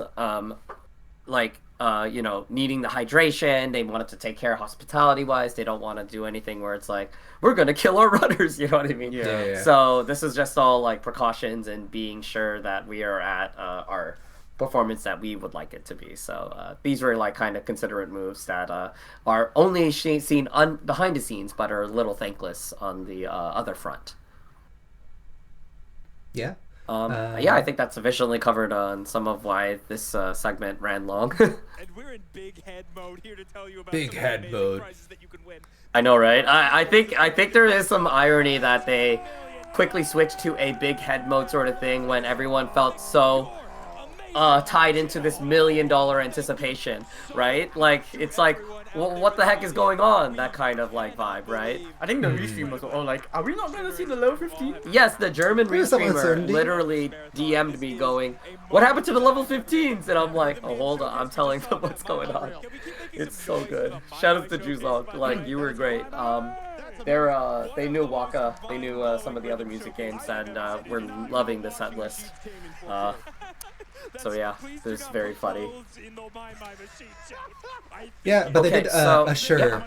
everyone in this segment, if you listen, that like they're coming Yeah. right after this, so just hang tight. And so I think overall, Yes. just like what we did in that moment was everything that needed to happen. Right. So, how did you feel going into level 15s? Pressure about that. I think at this point, we kind of leapt through, and now we had the feeling of being able to we accomplished a lot at this end, right?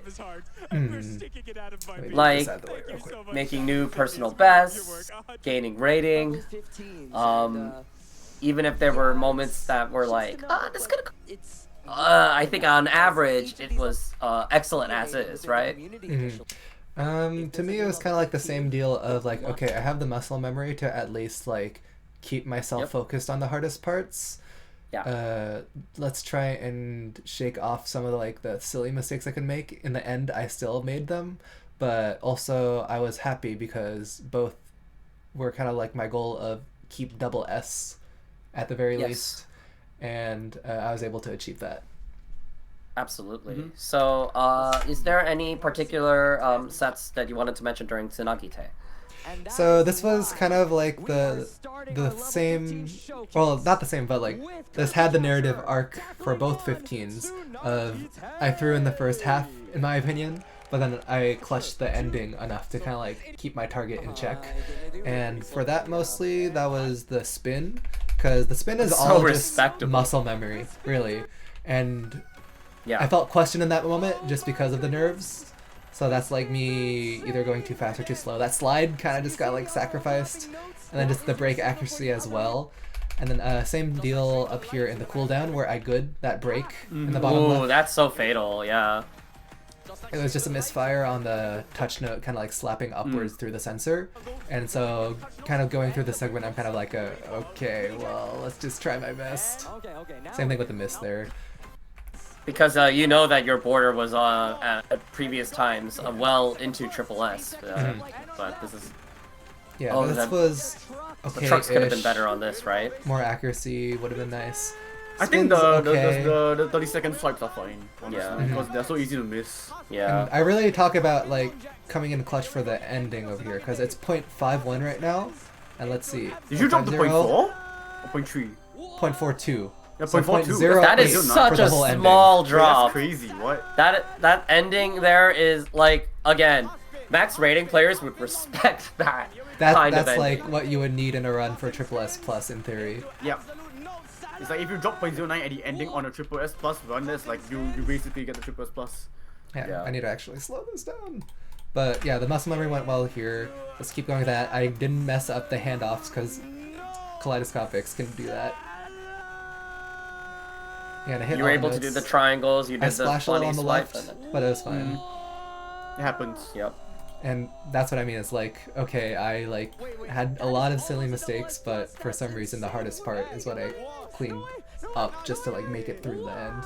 I was gonna say that the biggest thing really was that like if that ending run, you could easily not do one end of the trill, and now the whole pattern is off sync. Yeah. Yep. It's desynced. And then you just chain non-perfects. Yeah. Or you end up like missing one of the spins because it's that particular. So the fact that the border was literally saved just from that single end pattern. Yep. Oh yeah, okay, one thing I want to point out for Kaleidoscopics. Initially I wanted us to do a gag where we were like, oh, what's long? Oh, doesn't matter, we can go into it, whatever, doesn't matter.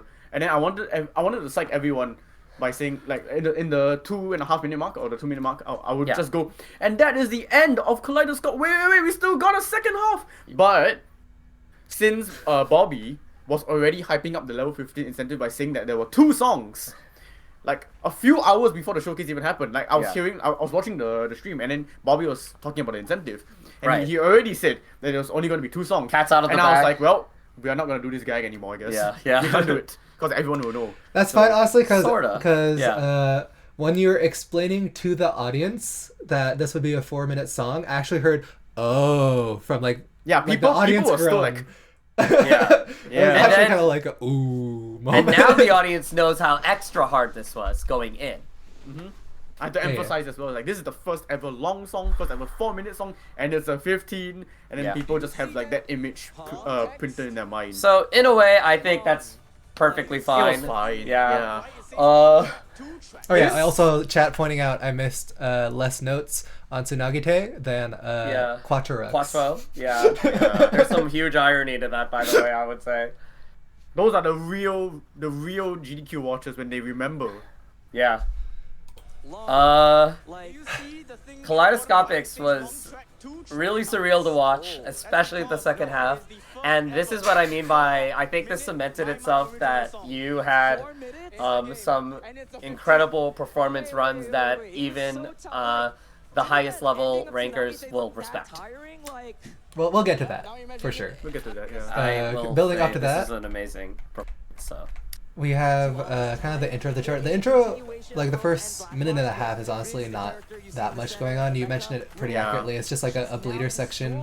Can you hit kind of like these critical patterns? I missed one note here. I think let me actually highlight that. Button 5. Yeah, it was the field. The Left hand. Yeah. Left hand moment. I just slid too early. Oops. But that was carried out pretty well till like the actual end kill. Just some accuracy mistakes. So this I was practicing before the chart. This went fine. I get some goods here from splashing lol. I didn't quite trill as well as I'd like, and then I get nuked here. I was just way too fast. Yeah, on you that. went too fast for everything. And then there's a part where you kind of need to cut across with your left hand on sensor You do a 1 to spin. kind of like and then overhand, you yeah, cross yeah. hand, you go back down, you go up. you're essentially It's such an sending your odd pattern. hands into yourself full force, and this is where it's supposed to happen. So my left hand should be going Yeah. through like sensor 1 and going through the whole circle. I cut across. You see that line I make?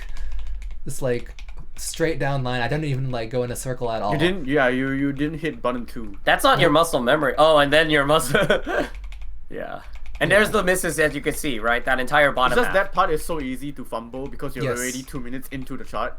So Yes. you're kind of like thinking of other things, and then when that part happens, you're like, oh, I have to lock in already. And remember that this song is nearly unreadable as it is already. So patterns Yeah. like that are just so hard to even read. You can't read. You have to memorize. You have to remember what to do. You remember to do this, and you remember to go up like that. Precisely. And that's where I'll say definitely the pattern in the whole showcase I did not have enough muscle memory for. I had it developed kind of closer to the release of the chart where I was able to get through that part with like about 100.65 I think is my peak. But in this case it just completely fell apart. And so after that I was pretty nervous because I was like, oh crap, I'm not going to make the double S at this rate. This happened here, just like some fumbles on the accuracy, especially with the break. And It really I'm was a kinda like- fire under yourself though, as you were trying to see how well you could just do this entire end stretch. Yeah, and this was still a little bit like I need to keep this stable, but this was kind of like my technique. Oh for, gosh, like okay, solips. The solips, yeah. I We also need swear to I've mention- hidden it. Wait, I've oh. hidden it clean before. I promise. This is an actual technique I developed. It's not. No, I can definitely see it. It is fast enough. You can actually do it like this. Yeah. Yeah. I mean, it feels consistent to solips, which is also why Raveille wanted to call this very thing. Too fast though. Yeah. So Raveille wanted to call this the 6-7 trill because it uses buttons 6 and 7. which Oh, to make I, it I, intro. which okay, I never no, mentioned. That was Which the I thing never we forgot mentioned to in the mention. entire showcase. That's right. No, That's that was right. the thing we forgot to mention. I had that in my head, just Button buried deep. numbers. Yeah. Button numbers. Yeah. I think I wanted to mention it at the start, but then I was like, I couldn't find a good place to say it. And then after the showcase went, I just forgot. And so you just have this man yelling in your ear 6-7 trills with no context. If you have And no there's clue like how my memory- 99.999% of people have no idea why I said that. Yeah. They think I'm an obnoxious Gen Zer now. That's pretty funny. So, anyways, in this moment, I'm like, yup, I'm not getting the double S. Yeah, I'm just like, you know But- what, we'll just ride with it, it doesn't matter. Yeah, so. I But was maybe just kinda that like, lack of pressure has really helped because I think the so. following sections coming up, I'll let you finish this off. So this is kind of like a little bit more of the bleeder. This is the first hard thing that could have nuked my score more, those break mashes. If you're a little Right. bit off, it just kind of like piles on, and it's like 0.1, 0.2, 0.3 But you loss AP'd it. potential.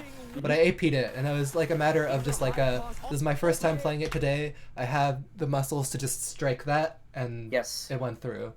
I'll let you know that this song kind of sucks subsequent plays in the same session. You That's cannot why- really grind this unless you're like literally the top 10 people in the world. Yeah, or else you're gonna start getting diminishing returns on previously easy patterns, quote unquote. So some accuracy this misses section. here. My right hand does not finish that slide properly on the left hand side, and then I kind of like But it's splash also very backwards. easy to yeah. It is easy to misfire this. Yeah. So that was some act. This could have gone a little better because I missed button Left hand? 6. Yeah. See that? Yeah. And then let's talk about truck. All right, the first set of trucks that was crazy. I'll just let this play out real quick. So arguably Oh? one of the hardest patterns Then of look the at song. you. Yeah, T-Law as well. Yeah. I was Look at the freaking out. reactions. I was freaking out over there, just because I never hit it like that ever. That And cleanly. so- You know what's the just- funniest part? I had no idea. Yeah. I had absolutely Well, no idea you AP'd The it. two of us were One grade, so one grade, to be clear, it was one absorbed grade. with our notes and our commentary. Not just that, it was because his body was blocking the Yes. score bottle, so I had no Yeah. idea. We didn't check, and the projector is desynced, so it's slightly Yeah. behind. Well, I wasn't even looking at the projector at all. Yeah, yeah, I was yeah, just yeah. kind of focusing on, okay, because the ending I have something memorized, Yeah. so I was already like manifesting that Exactly. to prepare for it. Yeah, I Yes. completely didn't know that he AP'd this entire part. Yeah, So yeah, the one yeah. great actually was here, my left hand on button Yeah, 5. the first one was, the first, It's so early. Yeah, was so a- early. but then everything else was AP, and I'm like, Yeah. what?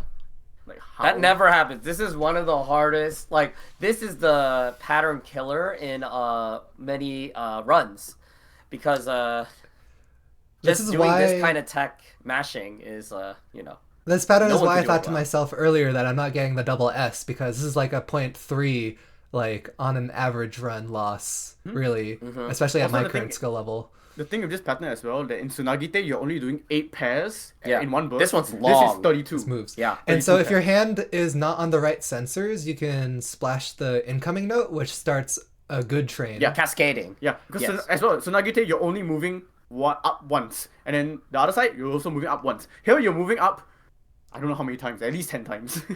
And there's also so many It's notes up and that down. if you're not splashing, you're missing. And that adds up with so many notes coming in just like that, and misses just absolutely demolish your score. It's very hard because this is the kind of pattern where when you have it like kind of trying to memorize it or whatever, you're not really focusing, you're looking, and this is a tech that is never seen. It's only seen in Tsunagite in a much shorter fashion. Go ahead. Yeah. So, I mean, just overall, truly nothing was in my head while doing this, because I had doubts. You're just like, whatever, just hit it. Pretty much. And then I get through, I see my score still the same, and I'm like, wait, that's not right. Did that really happen? Oh, wait, I need to finish this. Lock in. The finger. Oh! And then I'm just like, I need to continue on with my monologue. I have no idea what's happened. I need to continue on with the score. Let me just, like, preserve what I have here, because there's one more obstacle. So, this is fine. I missed a note there, but that's okay. Getting the break mash is good. Here comes Jeremy. This is where I determined whether I'd get the triple or the double S or not. The long trill into long jack. Yep.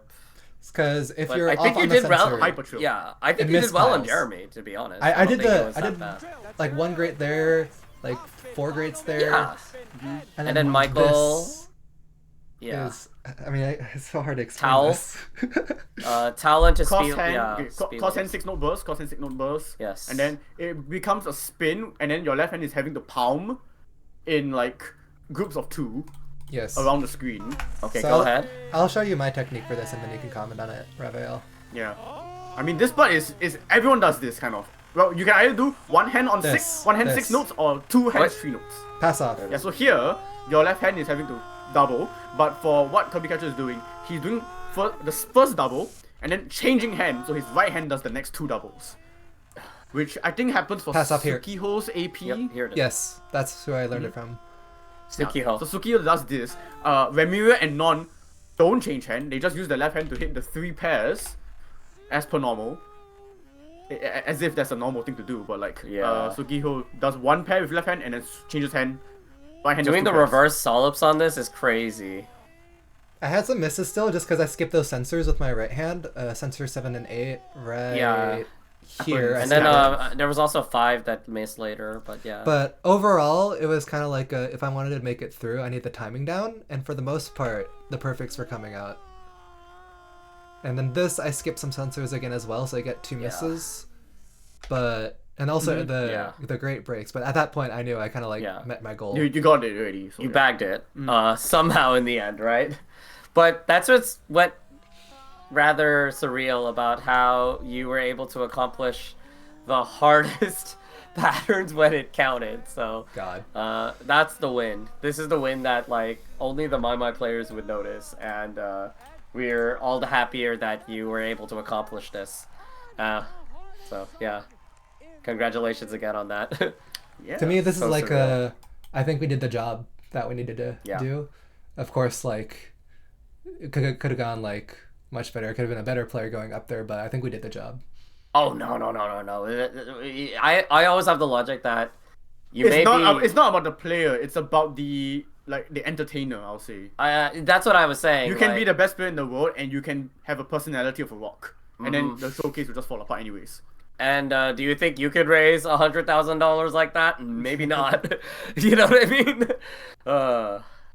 But There's really is a different energy that kind of comes along with the entire presentation and commitment and attention to detail. I think that we believe that ultimately surmounts what our performance could theoretically be. Mhm. So we were very happy we were able to accomplish this in this event and showcase format. So Kirbycatcher, even though we felt like we focused and played all these songs immaculately, what were some songs that almost made it? so this was actually funny because I had some conversations online about the kind of like I had a bingo and I definitely got all these wrong, and I was kind of like oh I can actually take a moment to explain some of these, and some of them that popped up were kind of like, there's so many songs in the game that by the end of our decision making process it was almost a matter of opinion and preference. So like Yes. for example, we can kind of think about themes to have, and one of them of course could be KOP, where we could have something like Valscotch or like, I don't know, Chuten or any of the other ones like Or break. Yeah. But in the end we settled on Tsunagite to have more space for kind of other songs to occupy the like showcase space. We had the Gekichumai set where it was Cryptorhythm, Azure Vixen, and Apollo. And those Yes. were kind of like some of our preferences, not only for just like, we like Apollo a lot, for example, we like Azure Vixen a lot, and that also had the overlap of being like include more artists type theme, to where we got Chameleon there through that Janitham showcase kind of like Yeah. slot. It Temptation went. That's was- exactly. Yeah. yeah. Then Temptation was also another consideration to replace Cryptorhythm in that set, but it was kind of a matter of my preference in terms of like I'd rather mess up the Cryptorhythm ending than the Temptation ending. I'll say that when we say preference here, this is more like how well you could perform this on command and how that consistency can be easily trusted upon, right? This is marathon safe. This is something that I can always know that I'll be able to do in a heartbeat, like that sort of energy, right? Yeah, and to the degree that that exists as kind of like our reasoning, there is the counter argument of like well, I messed up X song anyway, so kind of like we should have still included some songs in there that were maybe marathon unsafe. I think probably the biggest candidate in my head when I say that is like Jingle Bells, just because Jingle of kinda Bells like, DX. Jingle Bells DX, the festival song. I think that would have right. been fun to include, and if I had to consider something to replace, maybe it could have taken the Cryptorhythm slot just as like a less serious alternative, just to kind of let the air breathe. But then also, like, the argument for Cryptorhythm was we can explain the 7S ref lore and at least try to convey some semblance of that before we like barrel into our finale with Kaleidoscopics. Not even just 7S ref, just the kaleidoscope. Yeah, Event the as whole a whole. arc. Yeah, Which is very relevant um, because we're on PRiSM Plus, and that's the version we're showcasing. Absolutely. So, even if we didn't get to successfully communicate some of those aspects, like, this set we want to highlight some of our the narrative arcs that are going into this. Overall, the set list had some of those intentions by at least sprinkling it right here to be the Chekhov's gun for later. And that's the kind of thing. Yeah. Some songs here were ultimately malleable, as you heard. Take was actually added as a substitute for Overjoy Overdose because Yes. of copyright licensing issues. That actually was one of the few songs that outright muted Twitch's VOD. So Yeah, so if we played Overjoy, Pretty the wild. stream would have presented fine, but in the Twitch VOD on GDQ's website, they would have You'd be had muted. this section is muted due to copyright. And so we ran Yeah. that with staff, and they're like, it'd be nice if you could change stop it that. out, please. yeah, they a lot of this came down to did this agree with licensing, and part of it also is that the more we talk, the more that can help not trigger mad licensing Yeah. detectors and stuff like that. So we didn't really want to have demonetization on stuff that could go directly to charity. So that would help. Anything That else was- from and- Raveille? Because I know you're technically part of our song making process as well. But you're kind of like our Literally from day vibe one. checker. I mean, yeah, Yeah. but I mean, with whatever we've said so far, it's been. I think pretty much the on thing we point. probably want to cover overall was the way we ramped or the way we selected the difficulty balancing, right? It's just been the same as the maimai finale and the Trinidad showcase, where we just kind of wanted to start out easy and then license songs, and then Easy, once we get quote more unquote. people, well, quote unquote easy, comparatively to the rest of the The showcase. lower end of the Comparatively chart to the rest of the echelon, showcase, yeah. And then it's like, okay, easy songs and then licensed songs, or like songs that people would know if they were tuning into GDQ.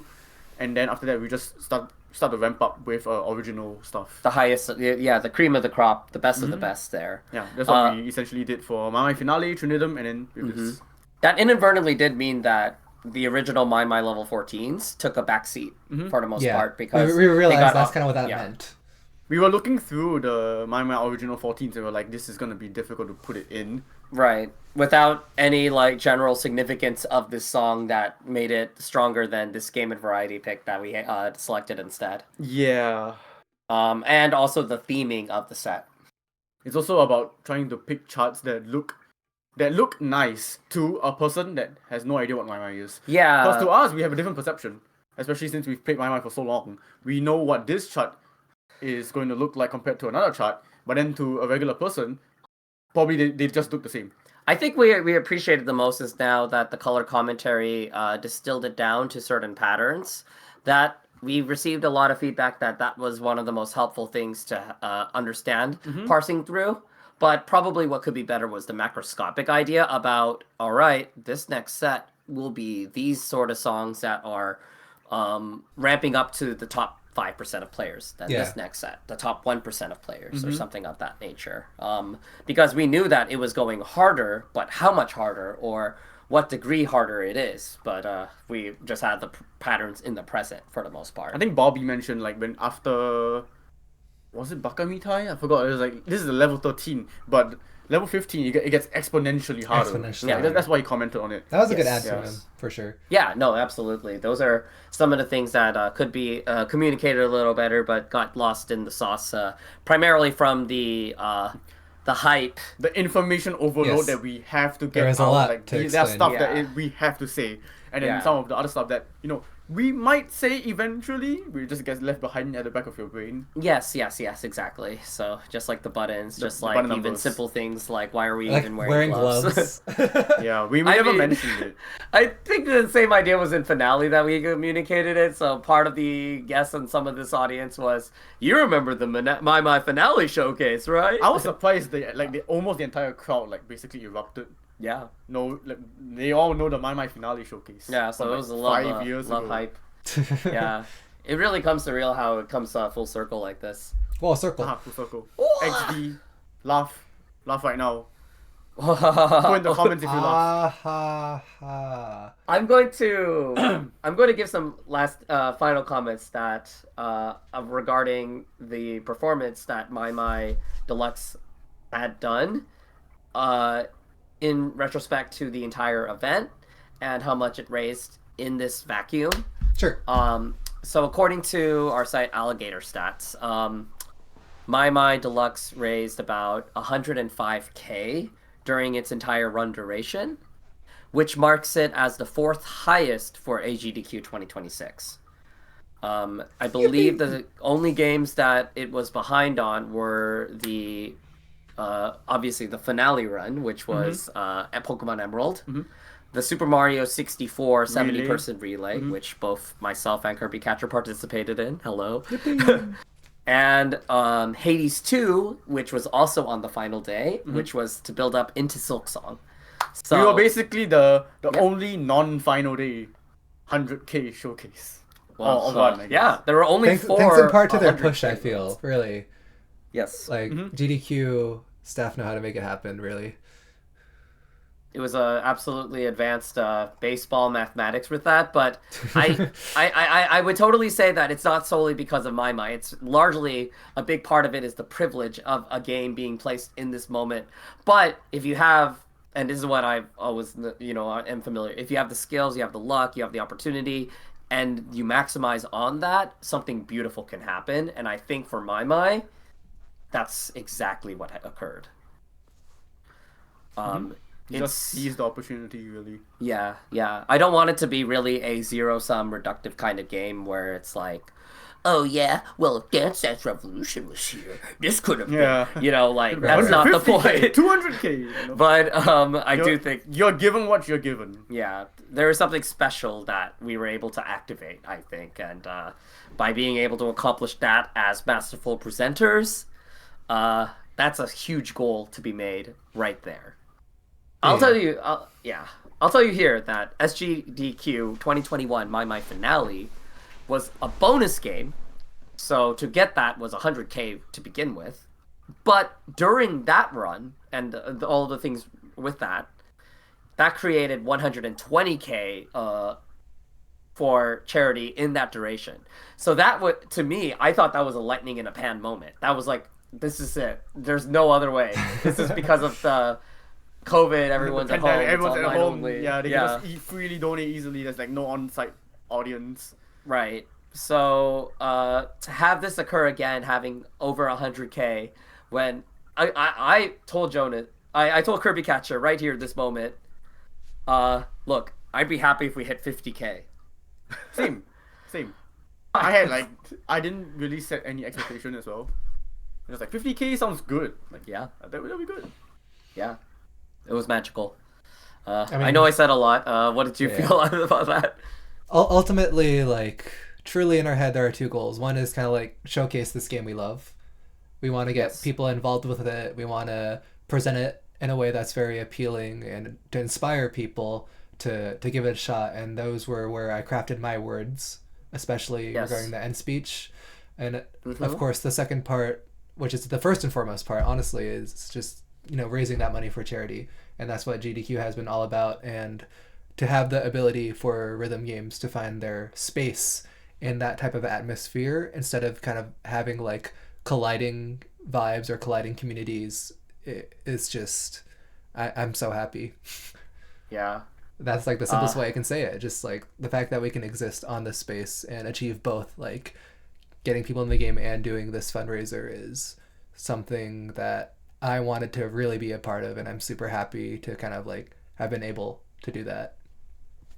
This event for all three of us has been something that we've always watched for years at this point, and to be able to participate and be esteemed and respected among other runners, participants, colleagues, viewers, all alike, is a surreal feeling. Mm-hmm. So I first incredibly watched GDQ 2017, Undertale by TGH. Oh wow! And then after that, I'm like, okay, I need to catch like every GDQ and just kind of see the best run from there. Nice. Yeah. I think I was around 2012, 2013, and this was like really early in, and that was like stuff like Super Mario Sunshine and them doing Doo Doo Doo and Bonesaw and Narcissa, right? And some funny moments in all those things. It's been an incredible whole experience. I think one of my favorite memories was a blindfolded punch out. Oh yeah. And, to be followed by Zallard after a finale on that was incredible. And now I'm followed by Bubsy, and I was thinking that was incredible too. Love the mutual I'm respect. surprised Bubsy even like Acknowledged. reached out to like Kirbycatcher on Twitter. Yes. Yeah, I'm just like, wait, you're the Zelda blindfold guy. It took me a second to process all that and be like, I need to thank you with the best words I can craft. And even doing things like in the Super Mario 64 Bowser throws, the 70-person relay, and being taught from these speedrunners and being able to understand their side of things and the level of practice that goes. To clarify that, we had like a one-on-one with JJ, I believe. JJSRL in the practice room, and he was super kind about teaching us what we needed to do for our stars and helping us with like equipment, kind of telling us about some of the scene and how they practice, and just it was fun getting to know those like tidbits that were clearly expressed by him with the same passion that we would explain maimai. When maimai patterns and Yeah, exactly. yeah. There's many ways that I felt in our commentary, and similarly that you could actually distill this down to the levels like this trick is this, or this execution will be this thing is quote unquote frame perfect. There's a lot you can relate with. Yeah. Any final words, Kirbycatcher? I think this was a great dissertation and review. I'll kind of throw in some quick details just to have them out there. The layout was done by Chris Hannell. I believe I'm pronouncing his last name right. That's right. It was very back and forth discussion in terms of like how we wanted to present the game, what kind of tech was involved, and in the end, everyone was super happy, us included. Online discourse was super positive. He was super proud of it as well, from what I understood in his own comments, kind of like dissecting just like the tech. Yeah, even including in like subsequent AMAs and additional postings were So never got to meet him in person, but thank you once again. I tried to express as best I could online.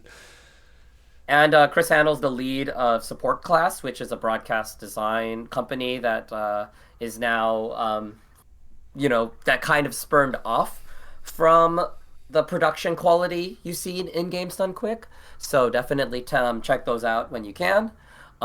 This layout and design is a derivation from the SGDQ 2021 design, just a lot more clean and refined.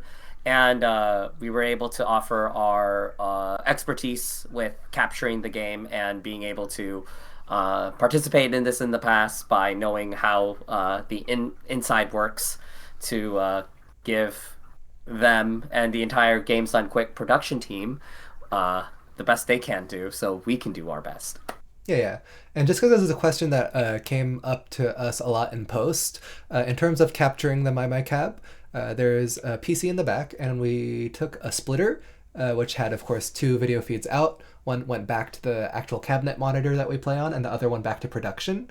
And then both little tidbits of direct capture there, the circle and the score, are from the same video feed. They were just kind of cropped and rotated accordingly. So not too hard, thankfully. Yes. If you opened up the acrylic shell, you'll notice it's just one monitor. I'm sorry. I said it. Santa isn't real. My bad. Only one TV screen. I'll put a photo of Jake and maimai in here. Make sure to add mosaics afterwards. But yes, it's actually one monitor, and it's the game is rotated 90 degrees. Mm-hmm.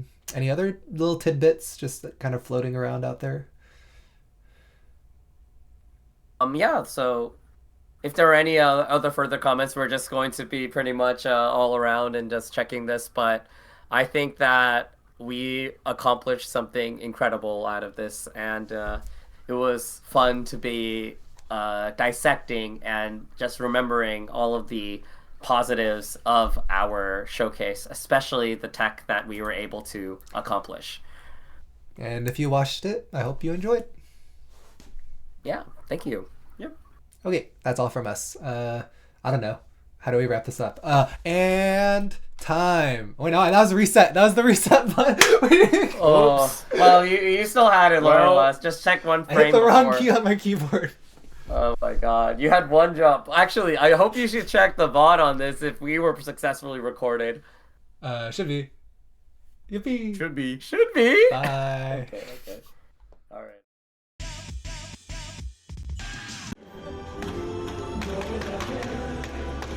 Careful of these chain slides. All that on screen. All perfect still. And I bet all of you should know this part as well. We got another slow spin right here. Amazing work so far. And the song is actually going to approach the end. And I think still Kirby's still holding on to a completely all perfect plus. We'll see. The ending can get a bit nasty because the song will slow down right here because of the jacks. Is that the all perfect plus from Kirby?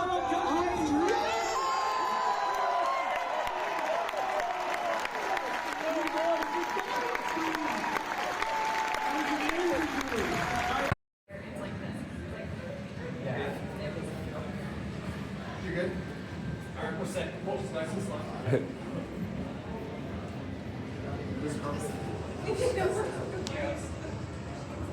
will prevent it from wanting you over. At your leisure.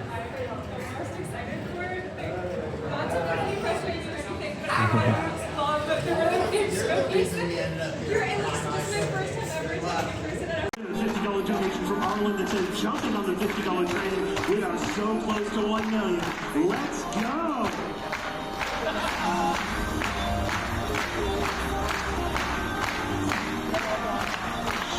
Spencer donates $25 saying, hey, come again. We can.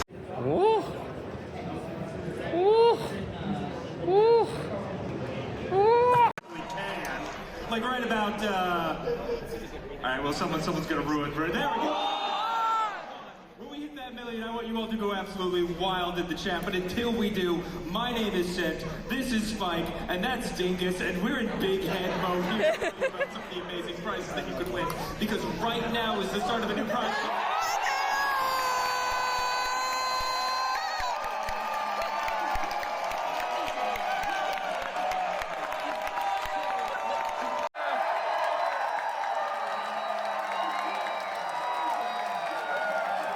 Let's go, yo!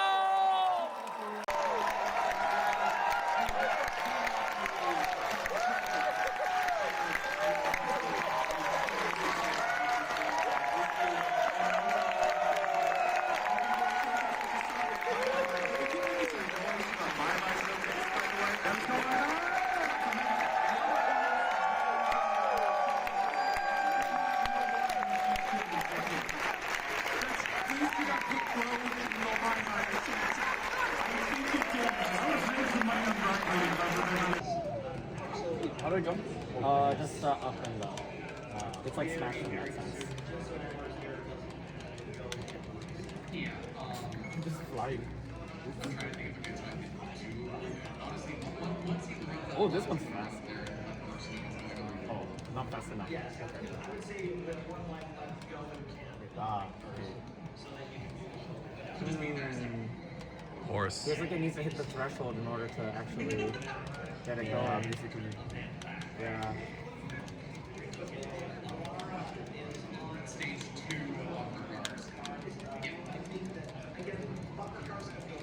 Or do I can't even live. Oh.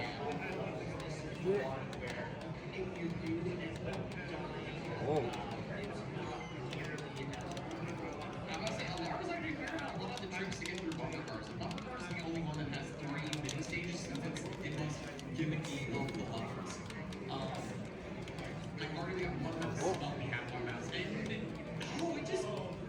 Okay. This honestly reminds me a lot of like playing Roganol, where you're trying to shoot for a 20, and every single time you try it, you just unfortunately miss. Oh, wait, that one was crazy. Oh, the fact it's like the sure you could like. I have to land a 47 hit combo. You did? No, I have to do like. Oh, that's why. Oh, that's why that took me so long. I see it now.